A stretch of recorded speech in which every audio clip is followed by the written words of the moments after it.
Bismillah, alhamdulillah, wassalatu wassalamu ala rasulillah Sayyidina maulana Muhammad bin Abdullah wa ala alihi wa sahbihi wa man walah wa la hawla wa la quwata illa billahil aliyil azim.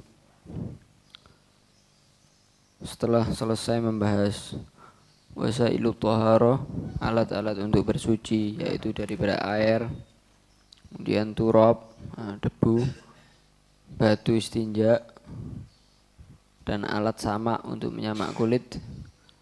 Sekarang kita memasuki dan setelah kemarin membahas wasailul wasail atau perantara untuk mendapatkan alat-alat toharoh, yaitu wadah dan istihad. Sekarang kita membahas maqasidut toharoh atau tujuan-tujuan daripada yang dimaksud dengan toharoh itu apa, yaitu 4 ini. Nah, kita bahas dari pertama, yaitu pertama wudhu. Faslun al-wudhu ya. Sekarang membahas tentang wudhu.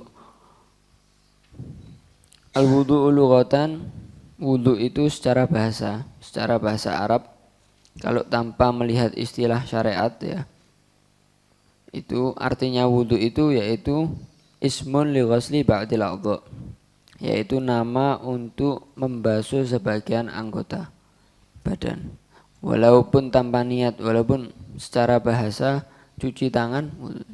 Hadis sallallahu alaihi wasallam setelah makan daging onta, Rasulullah SAW memerintahkan untuk wudhu. Nah, makanya ada perbedaan pendapat. Ada yang ngomong yang dimaksud, oh berarti memakan daging onta membatalkan wudhu karena Nabi SAW memerintahkan untuk wudhu. Ada yang ngomong enggak, yang dimaksud wudhu secara bahasa, yaitu apa? Cuci tangan, kumur, yaitu apa? Membasuh sebagian anggota wudhu. Itu secara bahasa ya. Kalau tanpa kita melihat istilah-istilah syariat atau makna secara syariat. Kemudian dan secara syariat, secara istilahnya syariat yang dinamakan wudhu itu apa? Yaitu ismun li ghasli a'dha'in makhsusah biniyatin makhsusah. Wudhu ini adalah nama untuk membasuh anggota-anggota yang khusus yang telah ditentukan dengan niat yang khusus. Dengan niat yang khusus itu disebut wudhu. Anggota-anggota yang khusus nanti akan dijelaskan di dalam furudul wudhu. Anggota-anggota yang khusus daripada wajah, tangan dan lain-lain. Kemudian secara zat ya. Kemudian secara sifat juga apa? Sifatnya anggota-anggota ini berurutan dibasuhnya. Jadi tidak sembarangan. Jadi wudhu itu nama untuk membasuh anggota-anggota yang khusus, baik secara zatnya memang ditentukan secara, oh ini wajah, anggotanya wajah, tangan, zatnya ditentukan. Kemudian sifat membasuhnya juga ditentukan, yaitu apa? Dengan tartib, dengan niat yang khusus. Itu tadi pengertiannya wudhu. Kemudian asal kata wudhu ini diambil dari apa? Al-wadha'ah. Dari al-wadha'ah. Artinya al-wadha'ah ini apa? Al-husnu wan nadhafah, yaitu apa? Baik, bersih. Aslinya artinya wudhu itu diambil dari wadha'ah. Wadha'ah itu artinya apa? Al-husnu wan nadhafah, yaitu apa? Baik dan bersih. Wudhu dengan didhamma itu artinya pekerjaan yang kita lakukan itu namanya wudhu, dengan wawunya didhamma. Tapi kalau wawunya di fathah, wudhu, yaitu apa? Air yang kita gunakan untuk wudhu itu namanya wabu. Itu namanya apa? Wudhu. Seperti juga apa? Suhur. Suhur itu apa? Makan sahur. Sahur panganan ya. Jadi kalau ada orang sahur, insyaallah tawa makanan. Itu di Indonesia ya. Tapi ada khilaf itu di antara ahli nahwu. Di antara ahli nahwu ada yang ngomong kebalikannya. Jadi kalau wudu adalah pekerjaannya, wudu alatnya. Tapi pendapat yang kuat apa? Wudu pekerjaannya, wudu apa? Alat untuk wudu. Ada yang ngomong bil fathi fihima, ada yang ngomong bil dhammi fihima. Ala kulli hal ada perbedaan pendapat, tapi yang paling al-ashhar, yang paling kuat ya seperti itu tadi. Jadi kalau wazannya fa'ul itu alatnya, kalau fu'ul itu fi'ilnya. Itu perbuatannya. Kalau wawunya fa-nya di dhammah maka itu perbuatannya, kalau fa-nya di fathah maka alatnya. Kemudian wudu ini kapan disyariatkan? Disyariatkan bareng, diwajibkan bareng dengan kewajiban sholat, yaitu ketika malam Isra Mi'rajnya Nabi Shallallahu Alaihi Wasallam. Tetapi wudu ini termasuk dari syariat-syariatnya Nabi terdahulu, ya. Dari nabi-nabi sebelumnya sudah ada wudu. Sebagaimana dalam hadis Nabi SAW ngomong apa? Hadza wudu'i wa wudu'ul anbiya min qabli, ya. Ini wuduku dan wudunya para nabi sebelum saya. Jadi sebelum Nabi Muhammad SAW sudah ada perintah wudu di zaman-zaman di umat-umat terdahulu. Tetapi yang khusus bagi umat kita ini yaitu apa? Al-kaifiyah. Caranya, ada yang ngomong apa? Ghurrah wa tahjil. Ada yang ngomong apa? Ghurrah dan tahjil. Apa ghurrah dan tahjil nanti akan dibahas, ya. Kemudian kenapa sih wudu ini kok yang dibasuh wajah, tangan, kemudian mengusap kepala, kemudian kaki? Apa hikmahnya? Kenapa yang diwajibkan hanya anggota-anggota ini? Apa enggak yang lain? Nah, hikmahnya apa? Yaitu ketika Nabi Adam alaihissalam beliau memakan buah khuldi, beliau tawajjaha ila syajara biwajhi, ya. Beliau menghadap ke pohon dengan wajahnya, makanya wajah dibasuh. Kemudian ngambil dengan tangannya, makanya tangan dibasuh. Setelah mengambil tangannya memegang kepalanya begini. Oh, iya betul. Wa kana qad wada'a yadahu ala ra'sihi, menaruh ke tangannya di kepalanya. Kemudian wa masya ilaiha birijli, jalan ke pohon dengan kakinya. Nah, maka anggota-anggota yang Nabi Adam gunakan untuk memakan buah khuldi ini semuanya di fa'umira bitadhhiri hadhil a'dha, maka diperintahkan untuk mensucikan anggota-anggota yang digunakan oleh Nabi Adam tadi. Itu hikmahnya. Kenapa kalau wudu itu kok wajah, tangan, apa enggak yang lain-lain? Nah, itu hikmahnya. Ala kulli hal. Jadi itu tadi pembahasan wudu. Setelah itu memasuki furudul wudu, ya. Fardu-fardunya wudu. Fardu dan rukun itu sama, ya. Tapi syarat itu beda. Jadi fardu, kalau dikatakan fardu-fardunya wudu atau rukun-rukunnya wudu dengan syarat-syaratnya wudu, apa bedanya? Syarat dengan fardu atau syarat dengan rukun, apa bedanya? Kalau rukun atau fardu itu sesuatu yang ada di dalam. Kalau saya ngomong fardunya wudu, ya yang kita lakukan dalam wudu apa? Membasuh wajah, membasuh tangan. Jadi rukun atau fardu itu sesuatu yang kita lakukan ketika melakukan ibadah. Itu fardu atau rukun. Kalau saya ngomong rukunnya puasa itu apa? Menahan untuk tidak makan, untuk tidak melakukan hal-hal yang itu rukunnya puasa yang kita lakukan ketika Tetapi kalau syarat sesuatu yang di luar, yang diwajibkan ada ketika kita melakukan ibadah. Paham ya? Jadi misalnya kalau syaratnya sholat apa?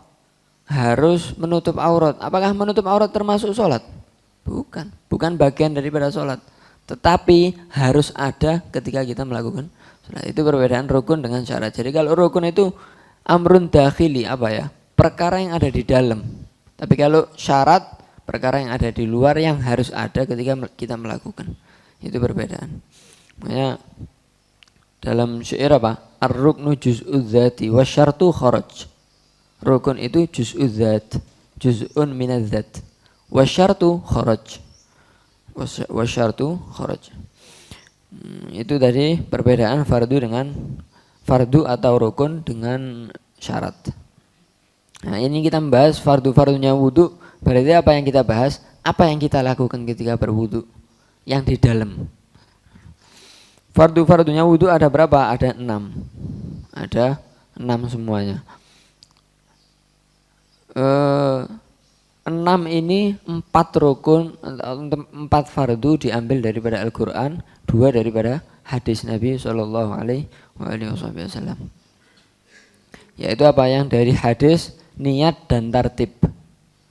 Niat dan tartib itu dalilnya dari hadis. Yang 4 semuanya dari Al-Quran. Yaitu apa? Ya ayyuhalladzina amanu idza qumtum ila sholati faghsilu wujuhakum wa aydiyakum ilal marafiqi wamsahu bi ru'usikum wa arjulakum ilal ka'bain.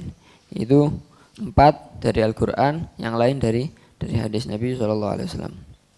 Langsung aja kita membahas.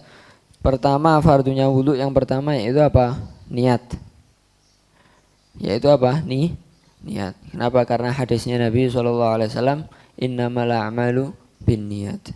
Yaitu apa? Hanya saja kesahan amal itu, kesahan amalan-amalan yang kita lakukan dengan niat. Tanpa niat tidak sah. Tanpa niat tidak sah. Nah, kita harus niat dalam melakukan wudu ya.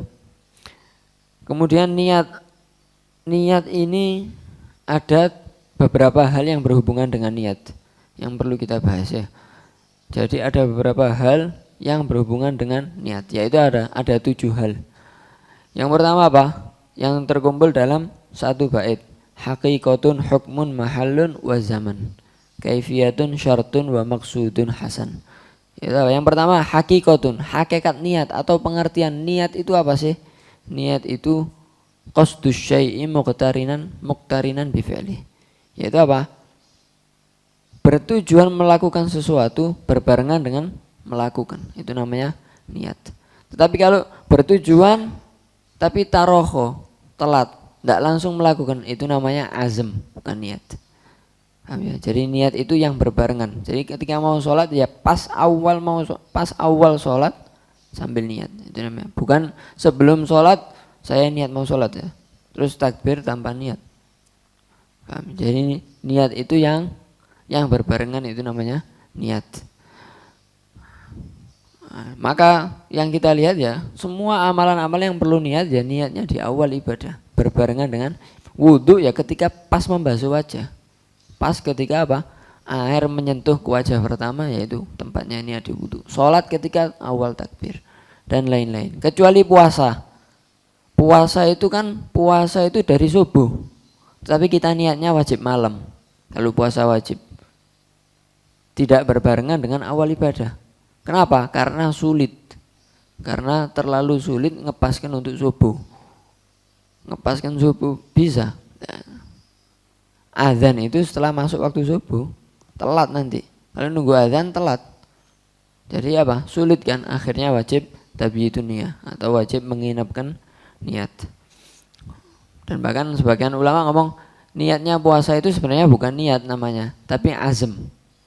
Azm yakumu maqaman niyah, yang menempati tempatnya niat. Ala kulli hal itu dari hakikatnya niat.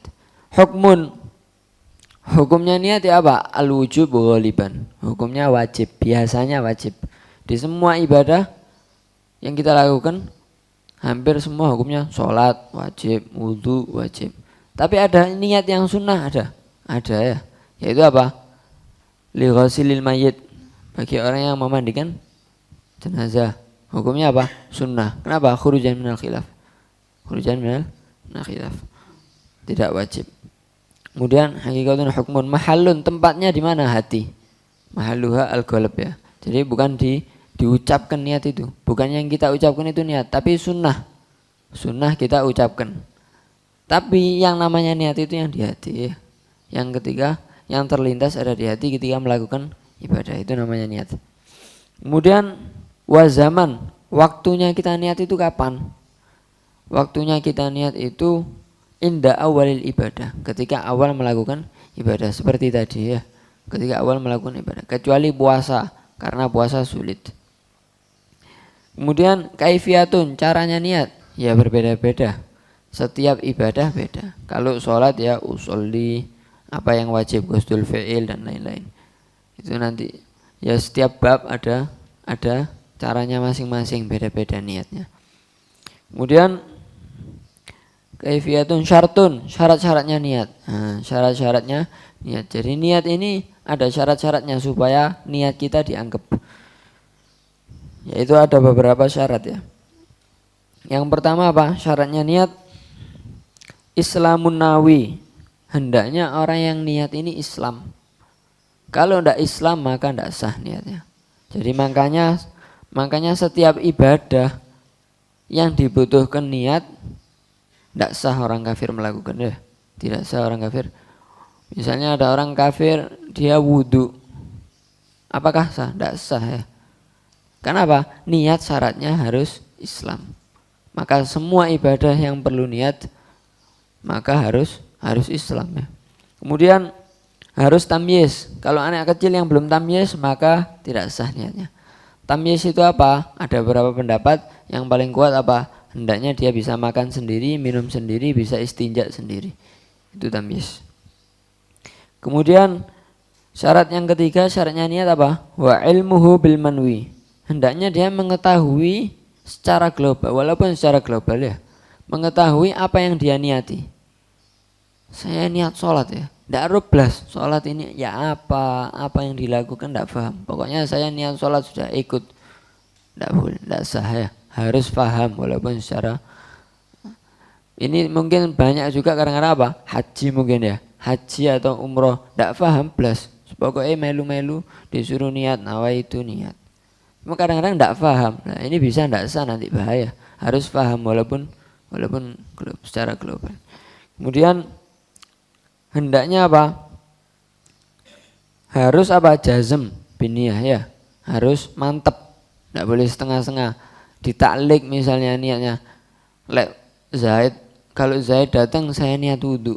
Tidak sah. Harus mantep. Tidak boleh digantung-gantungkan niat. Paham ya? Kemudian apa?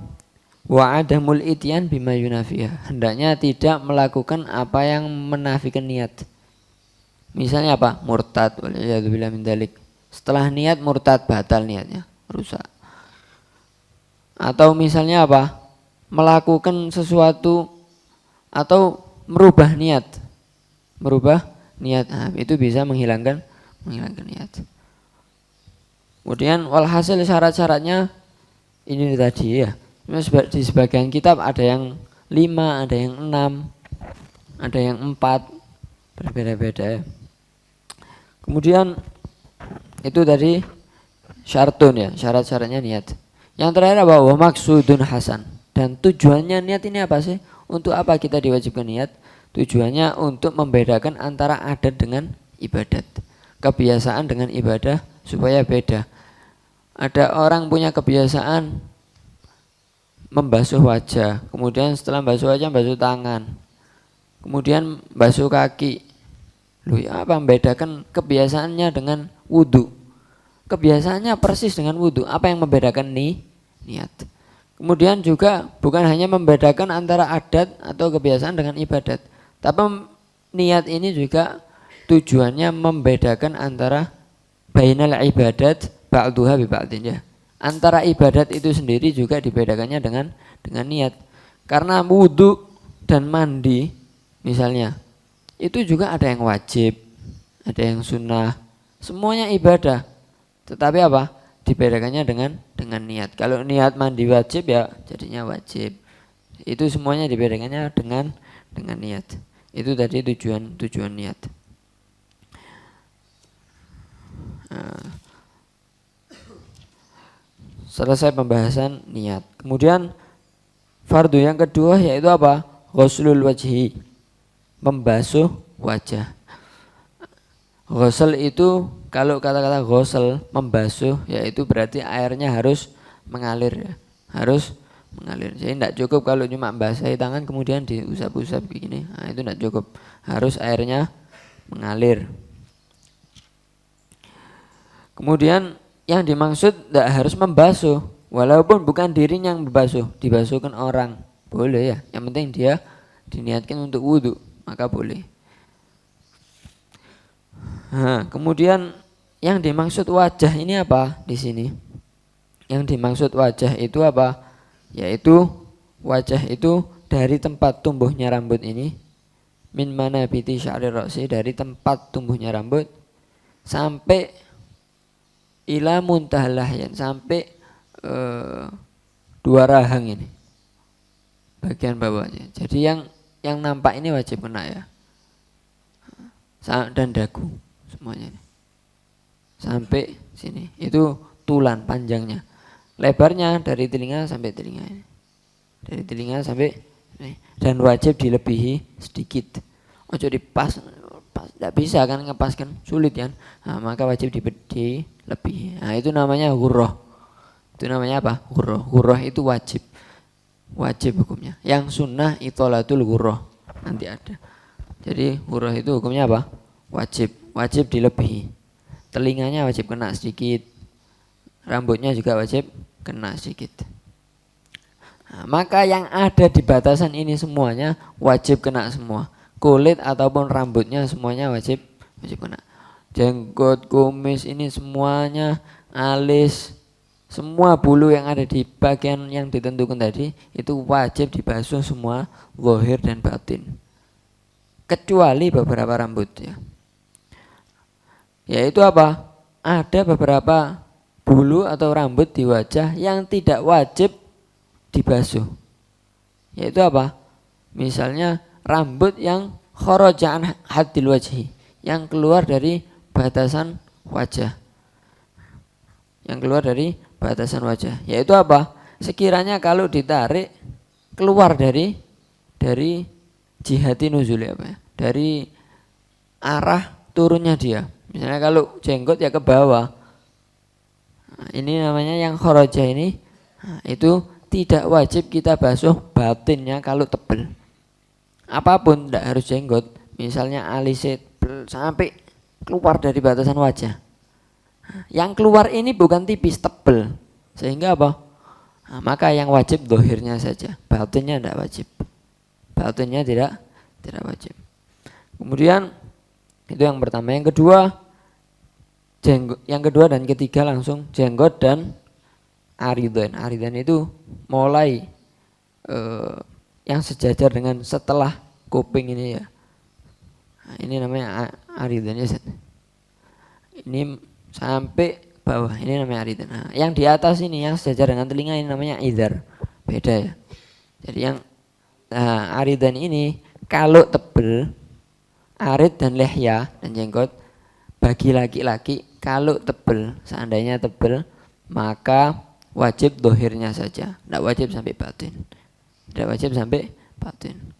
Tebel itu ya apa ukurannya? Sekiranya kalau seukuran orang ngobrol, jaraknya, duduknya itu tidak terlihat kulitnya, saking tebelnya ya, tidak kelihatan kulitnya. Nah, itu namanya dikatakan tebel. Jadi kalau saya ketok berarti tipis, maka wajib dohir batin.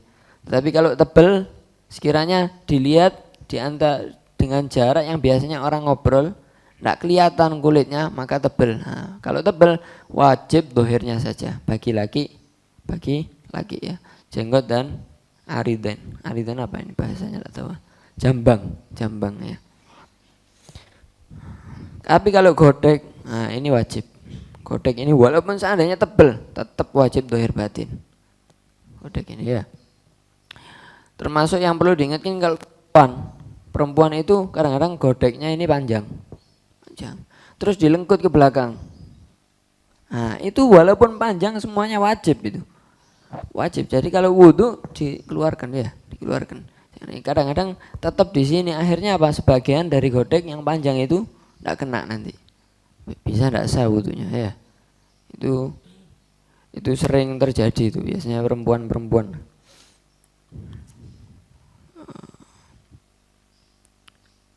Kemudian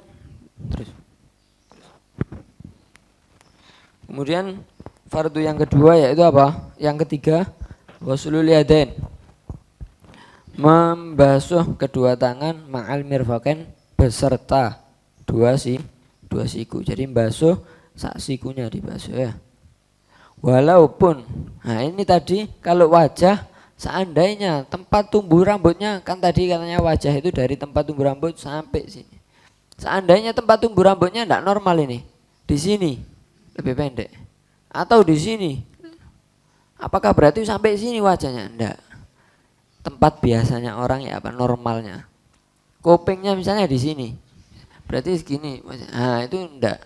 Tapi tetap di tempat normalnya ya. Berbeda kalau tangan. Kalau tangan seandainya sikunya di sini lebih pendek dari orang normal, maka tetap sampai siku. Masih ya. Maka tetap sampai siku. Kenapa? Karena mirfak dinas ya. Sampai mirfaken pokoknya. Mirfaknya mau dimanapun terserah. Tapi kalau wajah itu pengertiannya ya yang biasanya orang ngadep ke orang yang kelihatan wajahnya. Yang tidak kelihatan tidak disebut wajah. Ini semuanya secara ghalib. Jadi kalau mirfak walaupun seandainya di sini lebih tinggi, ya maka sampai mirfak. Sampai siku. Sikunya lebih bawah, ya tetap sampai siku. Berarti kalau orang lebih pendek sikunya ya sampai pendek saja ya. Tidak usah panjang-panjang. Itu tadi mirfakin. Walaupun pendek. Kecuali kalau dia tidak punya siku misalnya. Tidak punya tulang siku. Lurus tak begini. Misal kalau ada. Maka diperkirakan kalau orang dari seukuran seperti dia. Tingginya seperti dia. Normalnya itu siku di mana? Panjang tangannya diukur. Oh di sini. Ya wes. Berarti wajibnya sampai sini. Paham ya? Tapi selama dia punya siku mau dimanapun tempatnya ya sampai sikunya.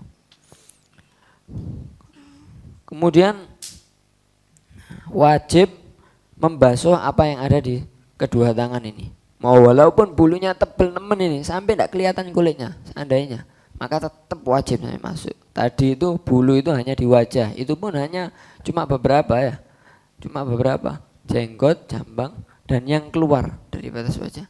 Kalau tidak keluar yang ada di sini walaupun tebel alisnya atau tebel tetap wajib masuk zahir batin. Zahir batin tetap wajib terbasuh. Jadi kalau tangan wajib, tidak ada cerita tebel atau tipis, pokoknya wajib sampai semuanya kena. Termasuk yang paling sering yang perlu kita bahas juga apa? Kotoran yang ada di bawah kuku. Itu hukumnya apa? Wajib dibersihkan. Wajib dibersihkan kalau memang mencegah masuknya air ke dalam bawahnya kuku. Karena apa? Kuku kan tempatnya di tangan, maka semua yang ada di tangan ini wajib terbasuh ya. Sebagian kukunya tidak kena ini karena kotor, nah, harus dibersihkan berarti. Bawahnya kuku juga harus dibersihkan. Kotoran yang ada di kuku itu wajib dibersihkan ya. Tetapi ada tiga pendapat. Yang muktamad wajib dibersihkan, pendapat yang kuat. Tapi ada pendapat apa? Ma'fu mutlakon yang di bawah kuku ini. Seandainya kotor, ma'fu mutlakon. Yaitu pendapat ini dipilih oleh Imam Ghazali dan Imam Asnawi, Imam Juwaini dan Imam Ghafal. Bahkan katanya Imam Qurdi apa? Bahkan menurut saya qaul ini atau pendapat ini azharul aqwal. Azharul qaul. Azhar minal qaul bi'adami, bi'adamil afu. Menurut Imam Qurdi. Kenapa? Karena bisa menyebabkan wudhunya orang ribuan tidak sah, apalagi yang kerja-kerja. Nah, tapi ada pendapat lain yaitu apa? Diperinci. Kalau kotorannya itu karena sebab kotoran badan yang biasanya orang layak lu'an ghaliban. Biasanya setiap orang wajar kotornya segitu. Maka ya apa? Tidak apa-apa. Tetapi kalau ini terlalu kotor ini, mainan tepung ini misalnya sampai kotor sampai, nah, maka apa? Ya harus dibersihkan sampai bersih. Tapi kalau wajar biasanya orang ya wes. Nah, ini pendapat yang Habib Abdullah bin Husain bil Faqih condong kepada pendapat ini. Ala kulli hal ada tiga pendapat dalam pembahasan kotoran yang ada di bawah kuku. Adapun yang di luar daripada zahiril badan, maka apa? Semua kotoran tidak ada. Kalau mencegah air, maka tidak ada yang di makfu. Kecuali kalau kotoran yang dari badannya sendiri. Keringetan sampai enggak tahu ya apa ada. Wallahu alam. Daki yang sampai mencegah air mah. Misalnya ya. Nah, maka ya apa? Kotoran itu hukumnya seperti badan. Bahkan batal kalau dipegang juga. Pokoknya hukumnya persis seperti badan dan cukup dibasuh di atasnya sama seperti badan. Oh, itu tadi ghuslul yadain. Wallahu alam.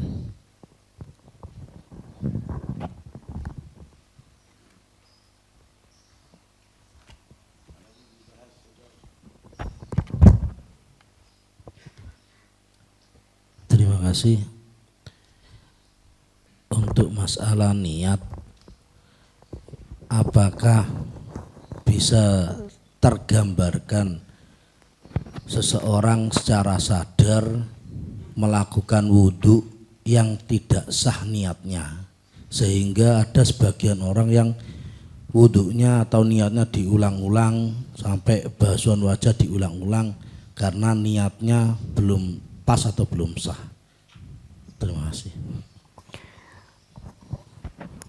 Jadi setiap orang itu kalau sadar ya, hampir tidak ada orang melakukan sesuatu tanpa niat itu. Pasti dia punya niat.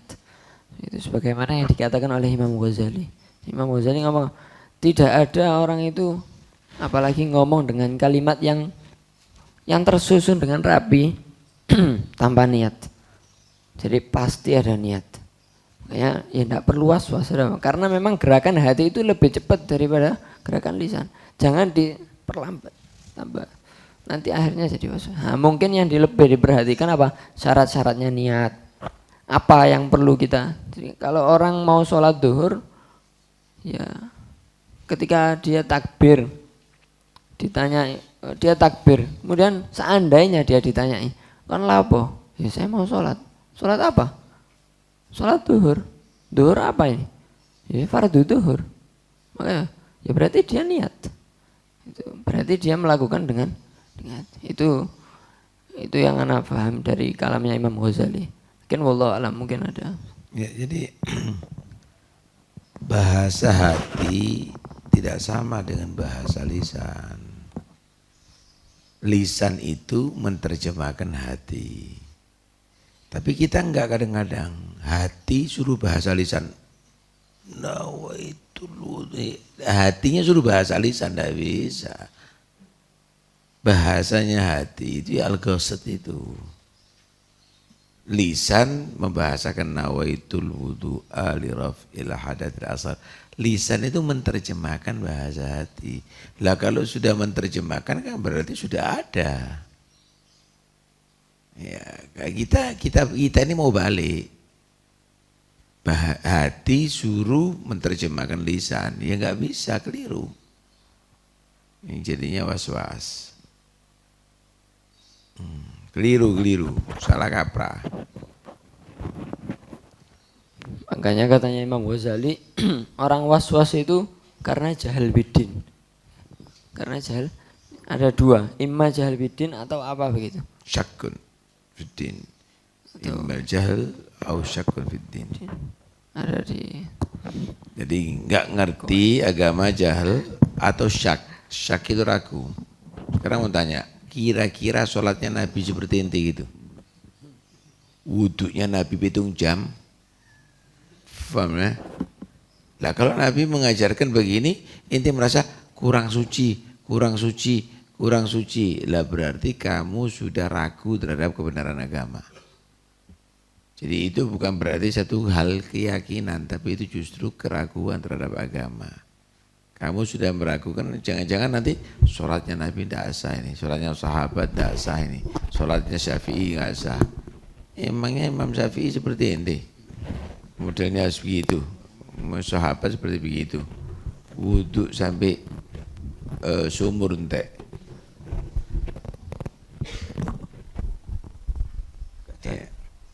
Katanya Imam Sya'rani, was-was itu sebab min dhulmatil ghalab, wa dhulmatul ghalab min kathrati dhunub, وكثرة الذنوب من أكل الحرام.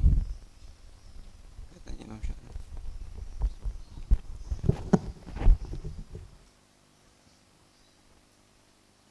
Tafadhal, ada yang lain? Pakai mic. Meskipun boten dikerentekan di hati itu sudah ada niatnya Beb ya. Kerentek itu ada bahasanya. Apa artinya? Artinya itu apa? Qasdu syai'.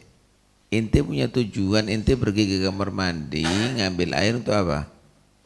Ya itu sudah niat itu. Kamu kerentek ya apa lebih? Harus krotok gitu. Harus gimana itu? Di situ sudah niat itu.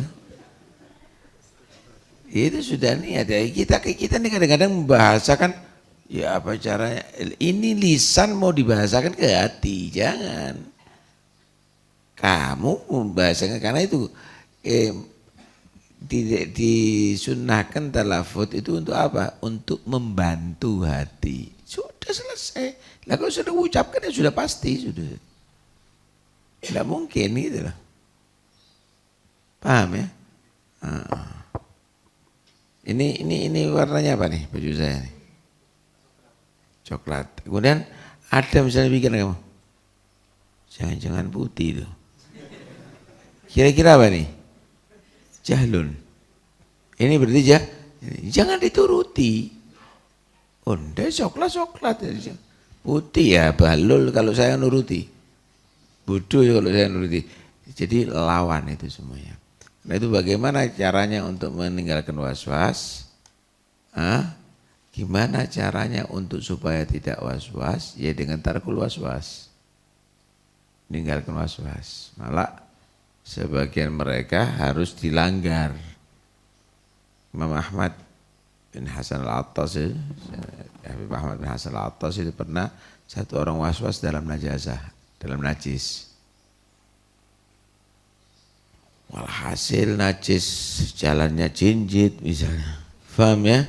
Walhasil urusan najis nemen.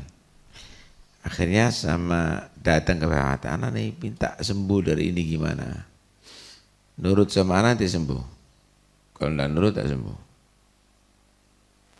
Ya nurut, beneran nurut ya. Diambilnya kotoran kucing. Taruh di kantong, sholat. Hah? Ada? Inti sholat anak nanggung. Mau sembuh enggak? Sholat. Setelah salam, sini gitu.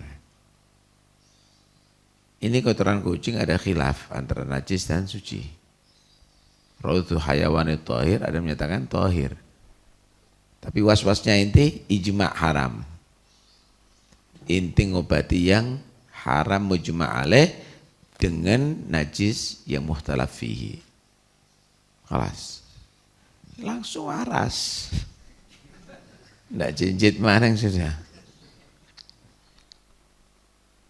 Nah, mat mic-nya.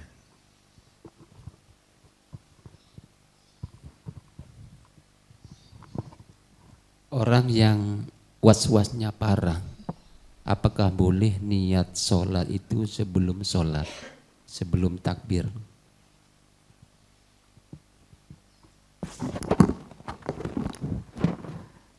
Ketika takbir itu pasti sudah niat itu. Mau takbir ini, mau kalau ditanyai apa kan? Sholat. Yes, berarti niat, selesai. Tidak ada ceritanya niat sebelum sholat. Niat itu ya pas bareng. Tidak usah was-was. Sholat, takbir. Berarti apalagi kalau orang hati-hati tambah jelas, tambah niat. Sudah jelas niat. Jelas niat. Kalau gambarannya tidak niat itu tidak sengaja sholat. Ada. Misalnya tergambar apa enggak? Orang sholat, takbir, rukuk, sujud. Saya tidak sengaja tadi sholat. Gosok misalnya. Kalau sudah bertujuan berarti sengaja ya wes selesai. Berarti niat. Ya ada mugharana, ada musahabah itu ada istishab itu. Ada istihdhar, ada istishab, ada khilaf. Kemudian malah Imam Abu Hanifah itu niat itu termasuk min kamal ibadah, bukan min syartil syihatil ibadah. Imam Abu Hanifah malah langsung Allah Akbar sudah sah. Jadi banyak peluang-peluang semuanya. Yang penting jangan terlalu ketat lah dalam masalah itu. Yang mau ketat itu makanan. Kita makanan cari if gimana caranya halal. Paham deh? Untuk badokan gitu, untuk fulus gitu. Untuk ibadah perketat. Lah ini yang paling harus perketat. Warok itu dalam masalah muamalah, munakahah, itu warok. Oh, ikut Dawud Dhuhiri aja enggak apa-apa itu. Ini yang perlu dicambuk ini orang gini nih. Ya. Ada yang perlu dibahas. Untuk yang khusus masalah was-was dalam niat sholat tadi, Al-Imam Al-Asnawi itu naqala Al-Asnawi adalah imam thalatha, menukil daripada pendapat Imam 3 selain Imam Syafi'i menyatakan jawazu sabqiha lahu yasiron. Bahkan boleh untuk niat itu sebelum takbir, yang penting dalam jarak yang atau waktu yang tidak terlalu lama. Nah, akhirnya dari sini Abu Makhram menyatakan ini yang perlu dan patut untuk dilakukan la siyama lil muwaswis.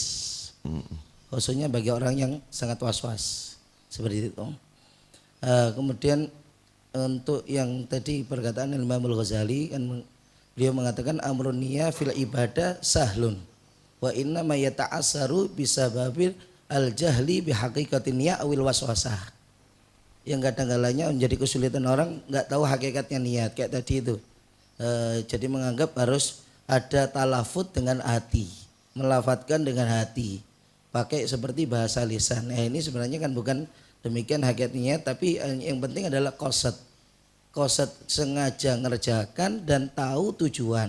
Qasdaninya kan al-illah, alasan untuk ngerjakannya itu untuk apa. Termasuk kalau alasan untuk wudu, ya sudah berarti dia sudah niat wudu. Itu intinya adalah ismamul qalb, pengukuhan hati untuk mengerjakan suatu ibadah, itu sudah dianggap sebagai niat. Nah, baru yang kedua tadi was-was. Itu. Nah, ada boleh ditambah? Fadhal. Mik. Ayah. Saya ingin penjelasan karena banyak niat itu ada yang awit toharu lissolah au anil hadas au adai fardhi toharu au adai toharu au toharu al wajibah. Itu maksudnya untuk apa? Tujuan itu loh. Kan ada niat fardul wudu au adil fardu wudu. Itu apa penjelasannya kok banyak?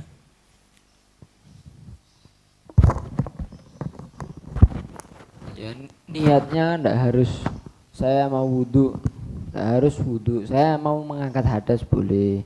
Saya mau toharo yang wajib. Saya melakukan bersuci yang wajib boleh dalam hati nih ya. Kemudian saya misalnya saya mau melakukan fardu wudu boleh. Saya mau melakukan istibaha supaya saya boleh sholat, istibaha atau sholat juga boleh. Terserah. Dalam hati tidak harus saya mau wudu, tidak harus. Saya mau mengangkat hadas boleh. Saya mau saya mau bersuci yang wajib boleh. Dalam hati tidak harus saya mau wudu. Itu maksudnya. Menggambarkan mudah itu. Jadi tidak harus lafaz wudu. Saya mau membasuh melakukan suci yang wajib, ya cukup gitu loh. Artinya menggambarkan gak mudah gitu loh. Kalau dimasukkan tajdid, kecuali kalau tasydidul wudu. Kalau tasydidul wudu maka tidak boleh niat raf'al hadas, tidak boleh niat mengangkat hadas. Saya niat wudu boleh, tetap boleh. Kalau saya niat wudu tetap boleh. Orang tadi di dulu wudu itu batal apa enggak? Kalau niat raf'ul hadas keliru. Atau niat istibah atau sholah misalnya, enggak boleh juga. Ya, karena tasydidul wudu hukumnya sunnah kan, maka bukan untuk istibah atau sholah. Istibah atau sholah berarti artinya saya niat supaya saya boleh sholat. Sudah boleh. Padahal dia sudah boleh, kalau tasydidul wudu kan sudah boleh. Maka enggak, niatnya Ya saya niat wudhu boleh, saya niat tajdidul wudhu, saya niat memperbarui wudhu, maka boleh. Kemudian tajdidul wudhu itu tapi harus digunakan untuk sholat dulu ya. Harus digunakan untuk sholat dulu. Jadi kalau sudah baru selesai wudhu, belum digunakan untuk sholat sama sekali wudhu lagi, tidak boleh. Karena saya jadid ya. Masih baru wudhunya ini belum dipakai. Tajdidul wudhu itu ya kalau sudah pernah dipakai wudhunya baru diperbarui. Nah ini masih baru belum digunakan untuk apa-apa mau diperbarui, nggak boleh. Paham Harus ya? digunakan untuk sholat. Udah wudhu, kemudian dia tadi itu belum sholat, wudhu lagi. Apa kayak ini? Tajdidul wudhu. Wudhu mana yang telu yang papat? Nanti kalau batal satu tinggal tiga wudhunya. Kemudian kalau orang yang daimil hadas, orang yang selalu berhadas, maka tidak boleh niat mengangkat hadas. Tidak boleh niat. Niatnya hanya seperti niatnya tayamum. Saya ada 3 tingkatan seperti di tayamum. Kalau niat istibahata fardhu sholah, maka dia boleh sholat fardu dan sholat. Kalau istibahata sholah, maka dia hanya boleh sholat sunnah. Kalau pokoknya seperti nanti di tayamum ada. Jadi kalau daimul hadas, orang yang selalu berhadas, karena dia tidak boleh niat mengangkat rafal hadas. Hadasnya tidak terangkat ya. Hanya hadas terus. Dia wudhu dalam keadaan berhadas. Maka tidak terangkat. Ya hadas terus. Niatnya istibahata sholah. Alam. Ayo, Jafar.